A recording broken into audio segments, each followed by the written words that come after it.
Hello and welcome to Stork'd, the podcast, in which we explore the many ways to build and define family. This is Julia, and I'm excited to introduce to you the second of our two-part episode with Michael and Tammy. In Tammy's episode, we're going to explore the many trade-offs that Tammy had to make in order to build her family. Tammy, who had always believed that having a family was unavailable to her, suddenly realizes that this is this thing that she can finally have, this thing that she's been craving and missing for so long. But in order to get it, she has to make that heart-wrenching and horrible decision between staying in a marriage and not having a family, or getting a divorce and building the family on her own. And she chose to do the second with an embryo donation from Michael. Michael's story is in the first part of this two-part episode, and I hope you take a listen to that one as well.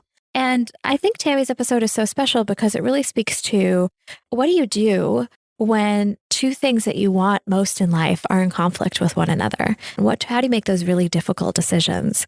Tammy's decision is unique to her in some ways, but it's universal to all of us in that so rarely do we get everything we want all at once in the way that we want to have it. And so often you have to make these very, very difficult trade-offs to achieve one thing by giving up something else. And so here's Tammy. I hope you like her episode. And don't forget, if you do, please leave a review, sign up for the newsletter, and share with friends. That would be wonderful. Thank you for joining us. This is Stork'd, the podcast. And the intention of this podcast is to highlight the many ways people define family for themselves and build their families. And you've got a really interesting journey. Before we get to the beginning of that journey, do you want to tell us a little bit about who you are and what your family life looks like now? So I'm a solo practicing attorney. I've had a great career in the law for 35 years. And I think maybe being a solo attorney helped me become a solo parent. And I've been a solo parent for almost 7 years. Getting to that spot was the most difficult time of my life. It was a literal, ethical conundrum for me to figure out how I was going to achieve it. I had to give up things I loved more than anything to get what I thought I wanted. And I'm doing it. I'm excited to do it. And I have a wonderful daughter. Yeah, it's really interesting because I think we've been talking a lot about celebrating the end result sometimes. And for some people, the end result includes a child. And for some people, the end result is a rich and vibrant life that includes a lot of travel or a wonderful partnership or something else. But we don't often talk about the rocky moments of figuring out what that life should look like. And I like your story because you did a lot of the deep soul searching to figure out what it is that you really wanted. Can you walk us back to that point? Where were you when you started to say, this is what I need in my life? Sure. So for me, my story kind of began when I was younger because I knew I was gay, and I was born in the early 60s, kind of grew up in the 80s when gay people were still being shot dead on buses in San Francisco. And it was very difficult to navigate being gay in a Catholic Italian family. And I was the only one. I have 100 first cousins and I was the only gay person. So 40 years ago, when I came out as gay, when my dad didn't understand it and he said, well, you don't have to tell anyone, being silent. I'm like, but Dad, I can't live in a box. It was something I had to learn, to be okay with and learn to find my own community. And it took a long time. And I never thought in my life that I would ever be a parent, although it was what I wanted. Because as a lesbian woman, I didn't want to give birth. I didn't want to be pregnant. And yet I didn't know how I could ever have a child because there was no gay marriage then. And there was no surrogacy then. So I was growing up in a little bit of a dark spot, wondering where my life was going to go since I wanted a child. Everywhere I turned, a single lesbian mom couldn't be an adopted parent back then. All these roadblocks pointed to the fact that I was never going to be married and I would never have a child. So and then these roadblocks that you're talking about, like the structural and legal implications of being gay at the time, made it so that parenthood was just not available? Correct. It was not an option as I was younger in my 20s and even in my 30s. It didn't exist. And did you take that on as like a sense of, okay, this is just what it is. I'm gay and therefore there are no children? Or did you feel even as early as the 70s and 80s that this was a pain point for you, this conflict between what was available and what you wanted? Oh, yeah. The pain was palpable. I was searching for everything to the point of, looking in books again at that time. Sex changes weren't even as common as they are today. But I was thinking, okay, I want a child, but I don't want to be pregnant. So maybe if I was a man, I could get a woman and I could have a baby. As a young person, I was thinking of anything, how I could someday have a child. And, or maybe I could fool somebody and get an adopted child. I just was desperate to always be a parent. And how early was it that you were starting to think about those things? Oh, definitely in my 20s. I had a sister who had her first child. And when I held him, I knew 1,000,000% that I wanted to be a parent someday. And so he's probably 35. So I was in my early 20s when I knew I had to figure it out, but I didn't know how to figure it out. Yeah. There were no podcasts. There was no helper. There was no road map. There was no how does a single lesbian woman become a parent? It was a desperate feeling. I think the word desperate is really interesting because if you knew in your 20s, and it wasn't until much later, and we'll talk about that parenthood became available to you, how did that sense of desperation live alongside you as you continued your life for the next several decades? Oh, very good question. I think it's hard to articulate because it was just a hollow core inside of you that you knew you weren't maybe simultaneously working on a variety of things that you wanted to accomplish in your life. I knew I wanted to be a lawyer, so I went to law school. That was easy. I knew Some people might not say it's easy to just go to law school. That's true. That's true. I knew I wanted to be a good daughter to my parents, and I was. So when you make a goal, there's a path to achieving it. I had a goal, but no path. I think I've said this before, but I think it's such a good description for how I was feeling. And it sounds like how you were feeling as well. When my grandmother got too old to have dogs, and she was always a dog person, she used to say there was a dog-shaped hole in her life. And it sounds like there was a parenting-shaped hole in your life. Absolutely. That's a good analogy. Yeah. So I don't want to say the word woke because woke is so charged right now and it's not accurate, but as the social, legal, and scientific advancements have evolved over the past several decades, how has your relationship to this yearning for children changed? Oh, it's a phenomenal. I still remember the day in 2004 when the Massachusetts courts legally allowed gay marriage. The minute I heard it on the radio, I'm getting goosebumps right now, remembering it. And the minute I heard it on the radio, I called my partner at the time and I was saying to her, oh my God, they allowed it. We won. We could get married. And I just burst into tears as I was talking. I'm like, we can get married. We can have a child. And the minute I said that, I just broke down. It was phenomenal. It was a complete life-changing event. It was like I was finally alive. I was a part of quote, the normal society. I could get married. I could have a child. I wasn't an outcast anymore. Yeah, I remember that too. That was the year I graduated from college and I was living in Cambridge, part-time in Cambridge at the time, right next to the city hall that allowed the first marriages. And I remember the parties on the lawn. I'm sure you do too. Yeah, absolutely. It was a special time. Yeah. Yeah. I lived part-time in Provincetown and the town went wild. Yeah. And prior to that, it just parenting for gay people just really wasn't out in the open. It wasn't allowed. Again, you could try to adopt as a gay couple and we weren't allowed. We were excluded from that, thinking gay people weren't good parents and all the negative things that go with that. We don't have to talk about, but there was years and decades of people discriminating against gay people from becoming parents. So we were just talking about 2004. And what I'm hearing from you, Tammy, is that this was this pivot point where the aperture of what was available to you just totally shifted. How did your thinking about your desire for parenthood shift at that moment? Oh, it felt like it could be a reality. It felt like there was a path. It felt like, the abyss stopped falling, that the clouds were moving. It just felt like all things were possible. Yeah. It's a really beautiful moment.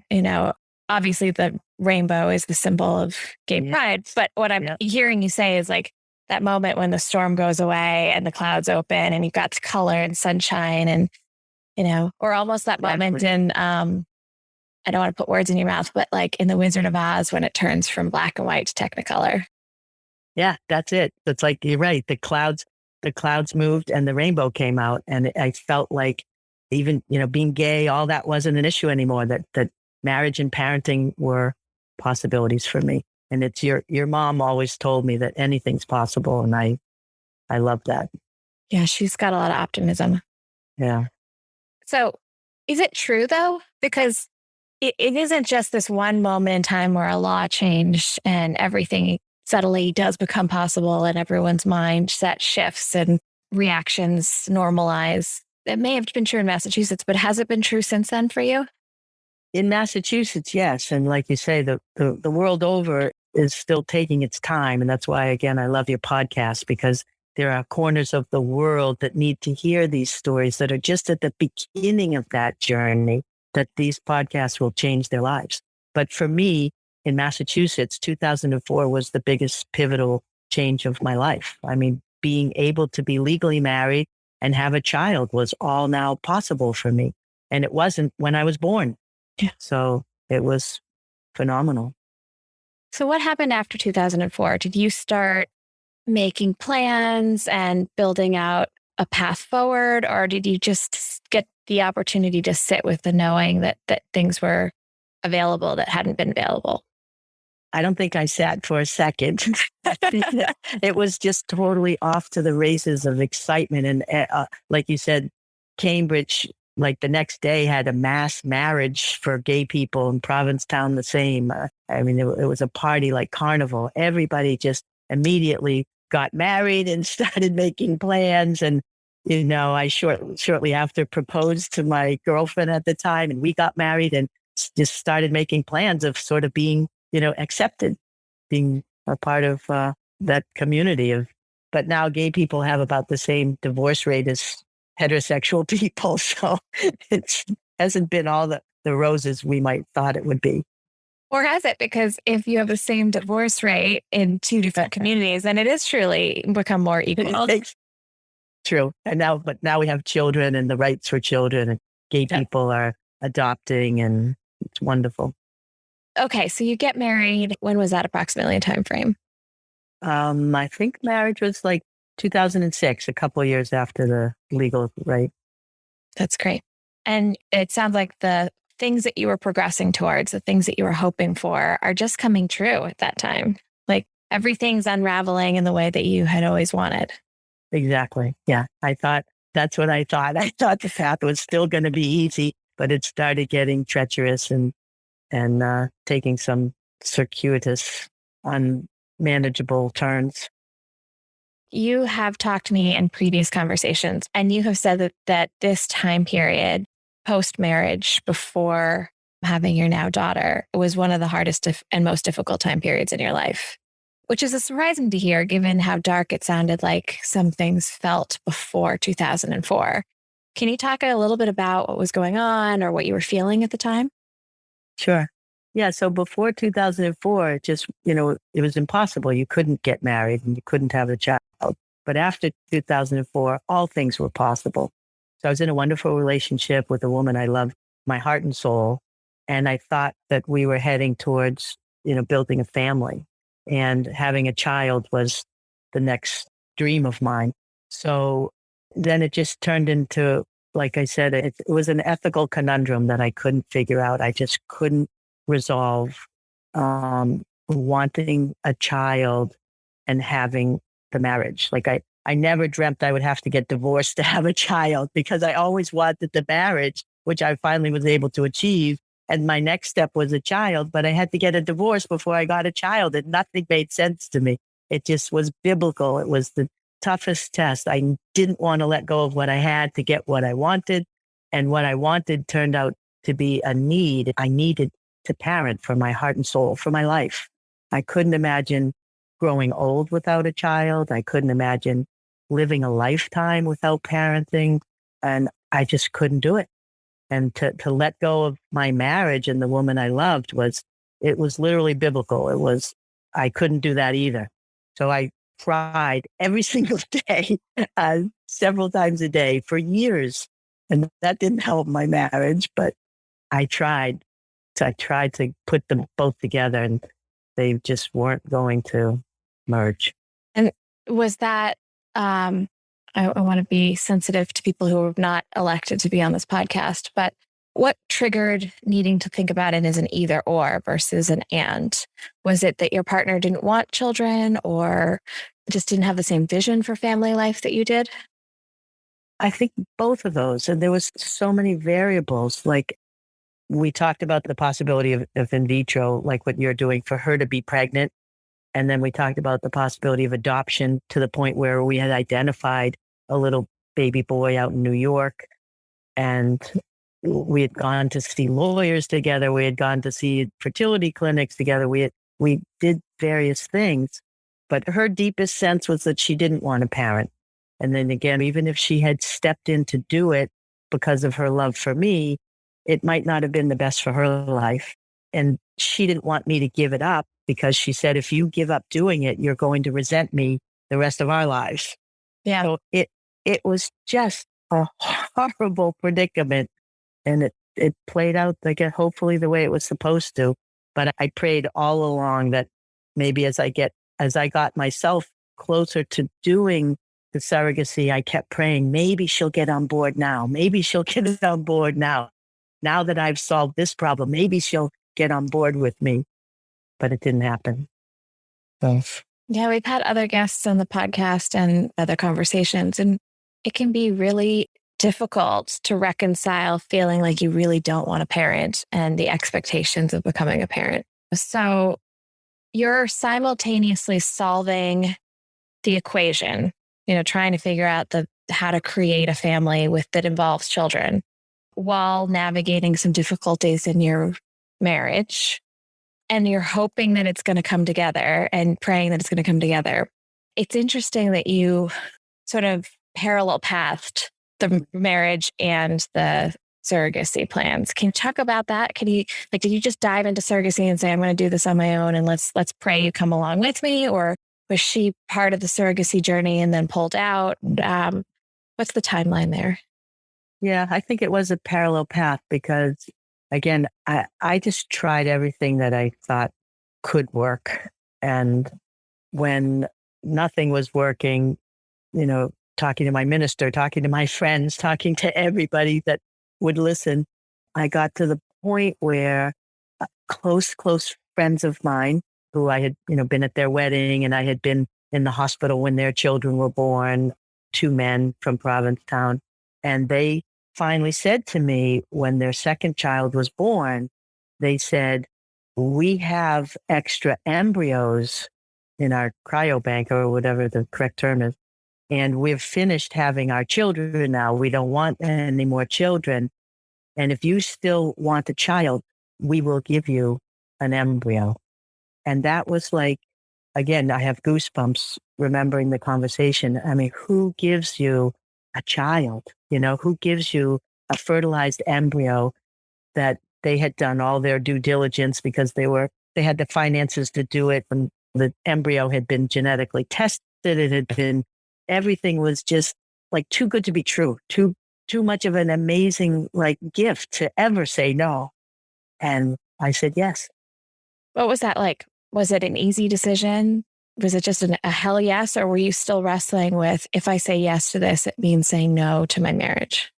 I always thought that maybe one step I would take, maybe I'm going to cry. I always thought if I took the right step, I would save the marriage. So I thought maybe if I've settled all these issues, maybe she'll join on.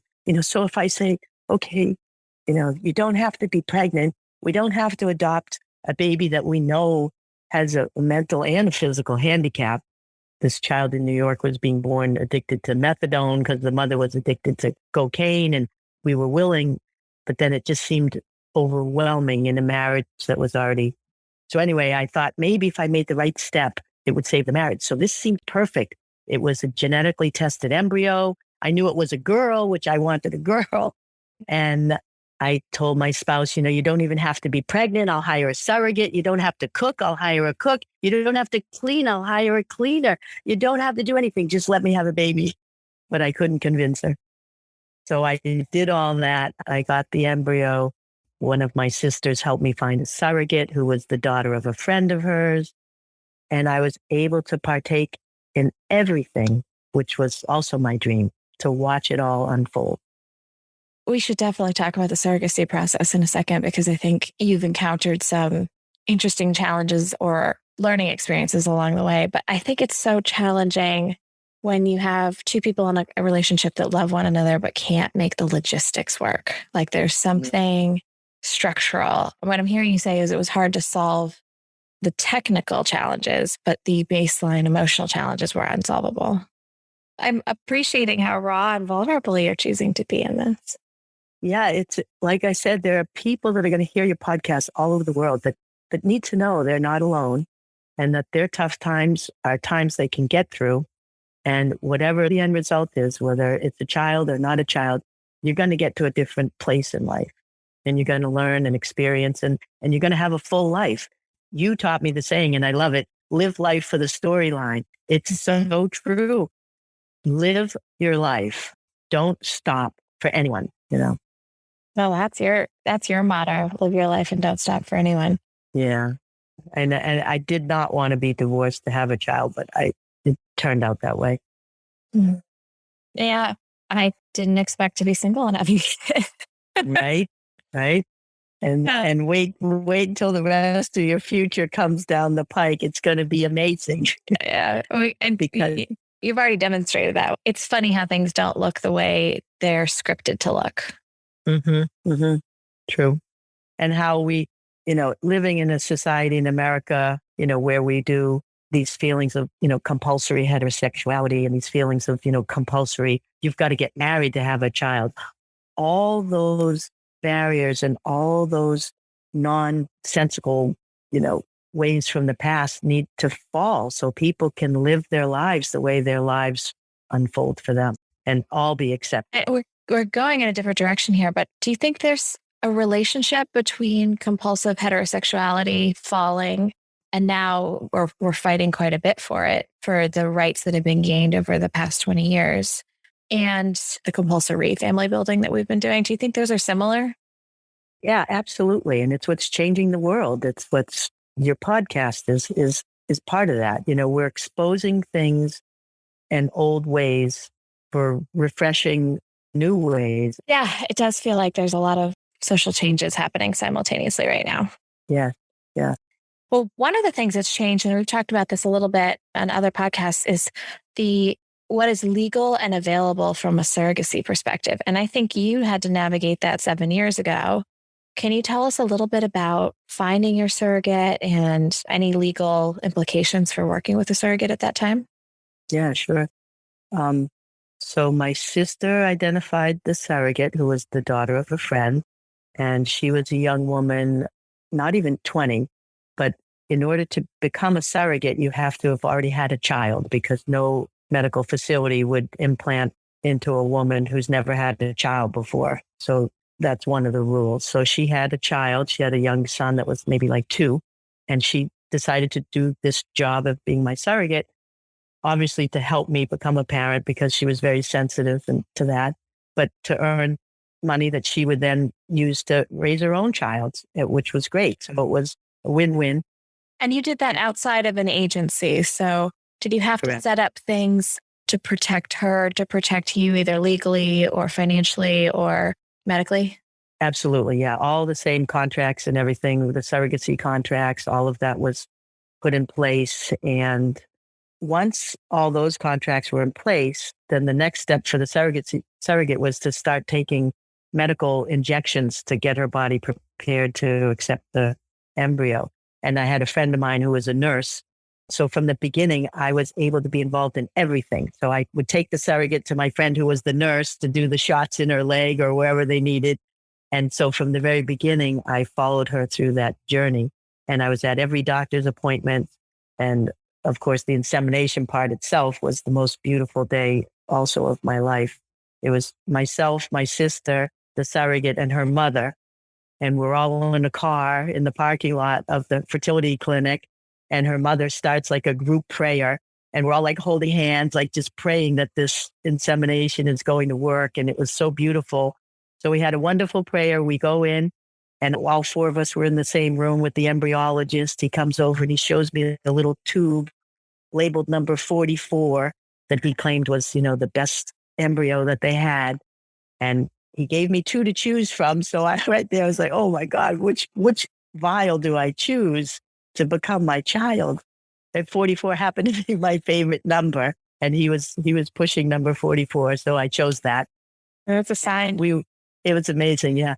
Then, all of us are in the room with a little TV camera, and this looked like a fishing line, so thin. And then you could watch the embryologist insert the embryo on the TV. And all of a sudden you could see the fishing wire go. And then all of a sudden there was a spark, like a firework, just like boom. And we all looked at each other and we said, that's conception. We're like, we did it. Like we knew in that second that she was pregnant. We all felt it. We all saw it. And sure enough, she was the first time.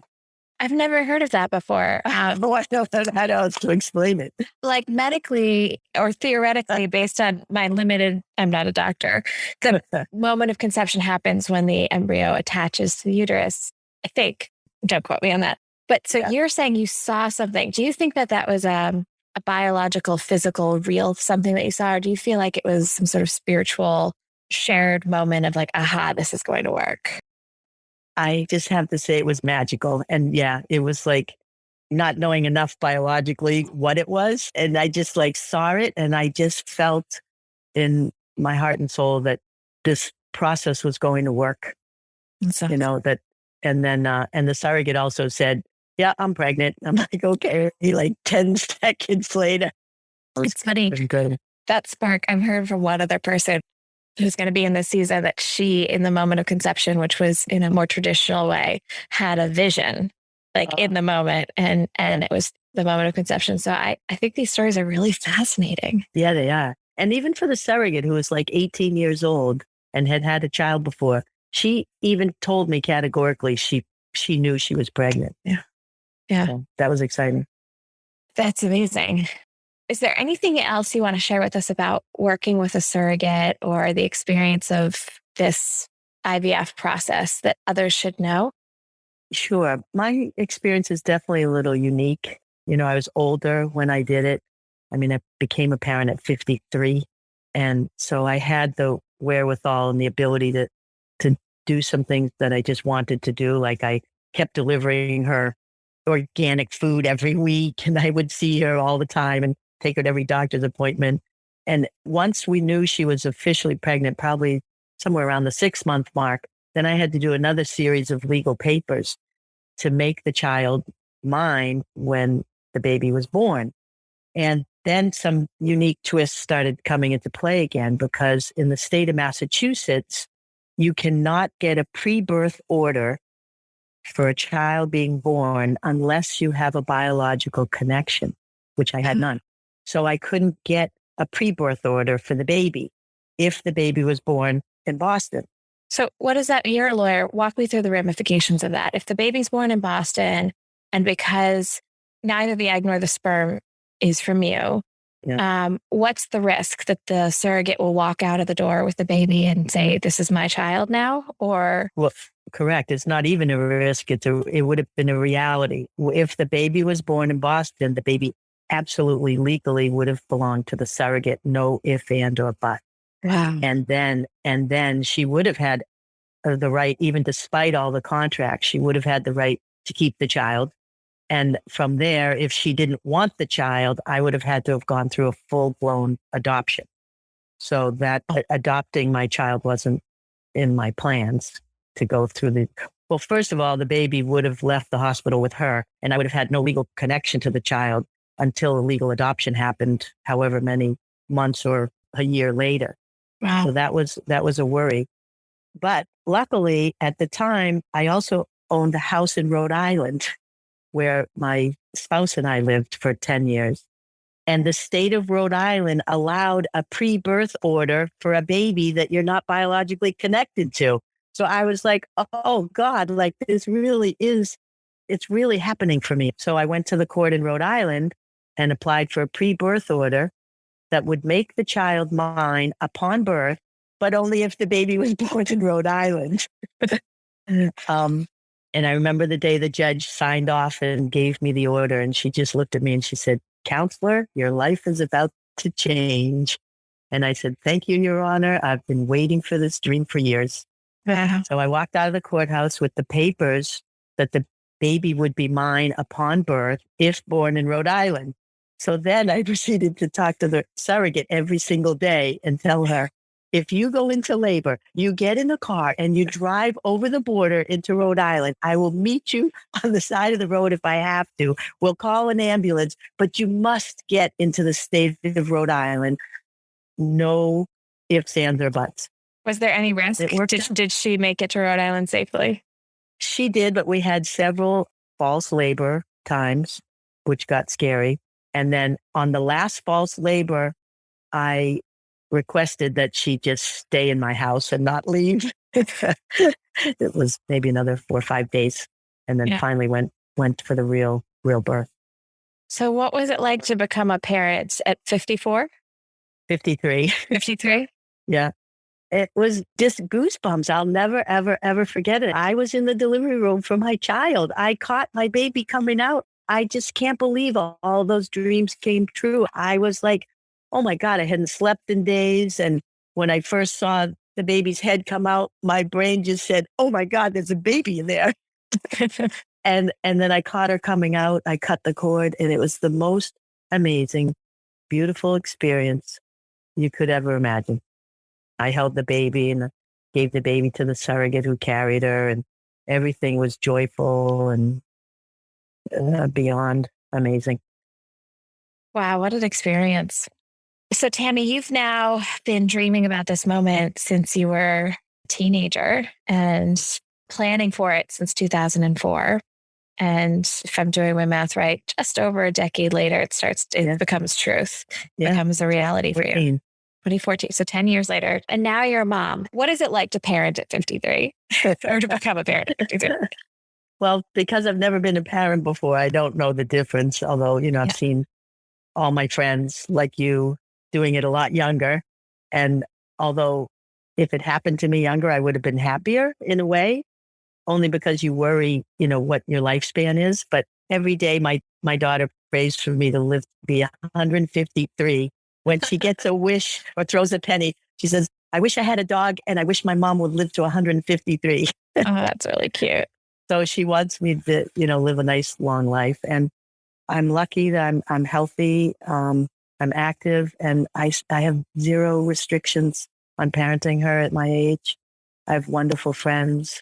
She has great friends, and I homeschool her. So maybe I didn't even want to give the opportunity to have issues like, all her friends' parents are in their 20s. Why is my mom 60? So I'm homeschooling her, and I'm enjoying that too. And she's doing well. And every once in a while we'll be out, and people will call me, oh, is this your granddaughter? Things like that. And at first I was a little hurt by it, but then I just laughed and I said, no, it's my daughter.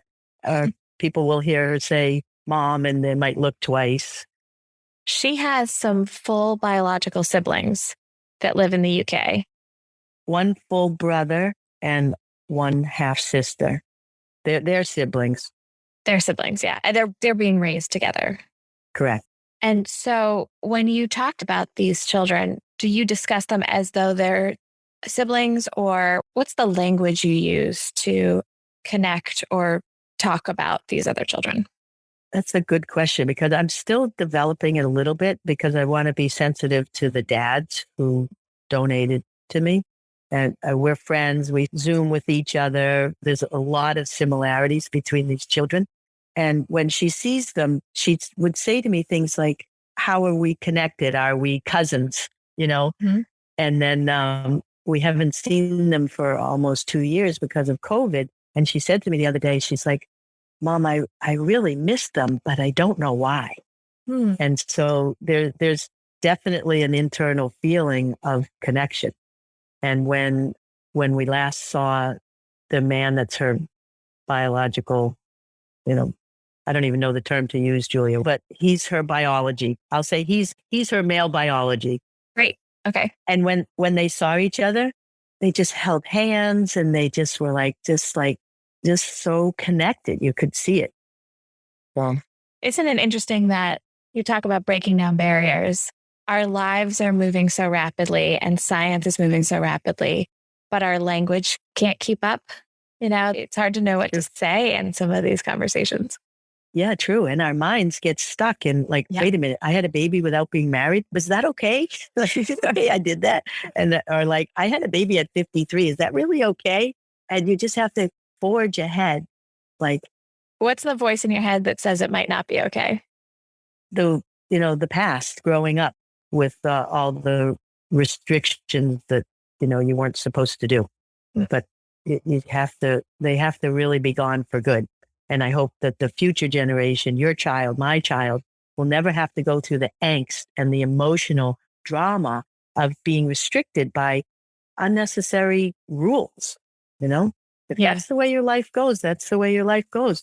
You should be loved and respected by your friends and family, and on you go. Yeah, it's interesting. So it's not just the language, our ability to articulate what's going on that needs catching up, but it's like the self-talk and the way in which we think about where we are relative to the way in which we were raised to believe what we could be doing or what we should be doing. So your daughter has family, some biological family in the UK. If you could wave a magic wand and create any sort of relationship with them on her behalf or for her, what would you wish for her to have? Oh, that's a good question. Definitely a connection, a wonderful, wonderful connection. I would wish for her and the other two children to be able to explore freely their connection that they feel. Because when I see them together, they are very connected. Without even knowing, my daughter will sort of imitate the boy who's her full brother. They'll put their hands on the table or under their chin at the same time, and he'll go run and climb a tree and she'll follow him. And they just have a connection. And same with the girl who's her sister, they were talking girl talk together and they really had a connection. So I hope they have the freedom to explore that in the future and to know who each other is, openly, once all the parents agree to that. That's beautiful.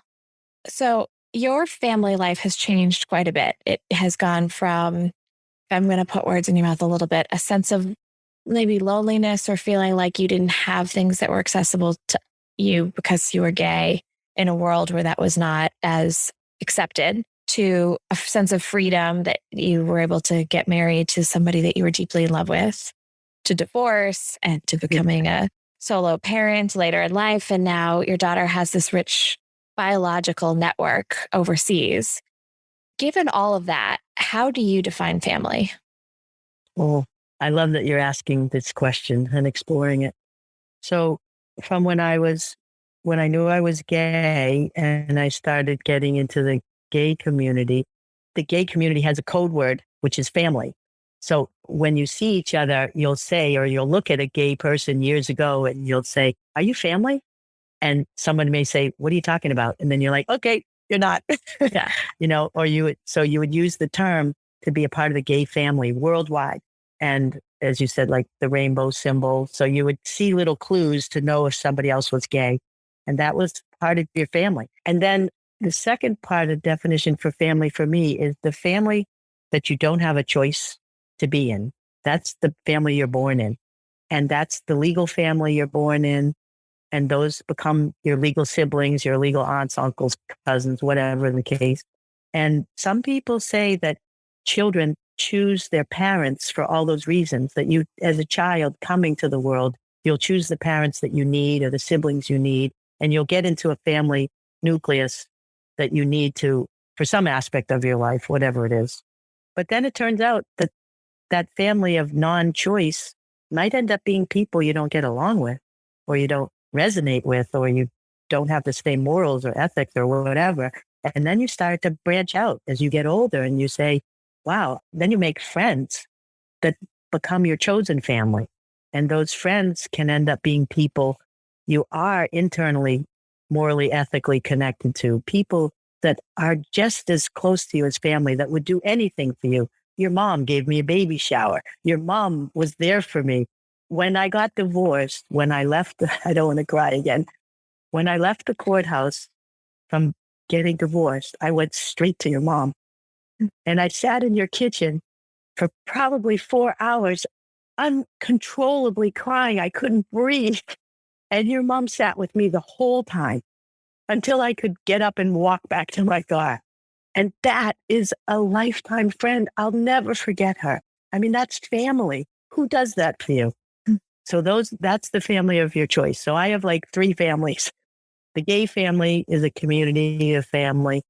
The family I've been born into, which has helped me a lot, and my family of friends that I couldn't live without. That's a great answer. Remember what I told you when I had the privilege to be at a talk that Chaz Bono gave in Boston? Oh, yeah. I was in the second row of a talk that Chaz Bono was giving in Boston years ago for the gay community or whoever wanted to attend.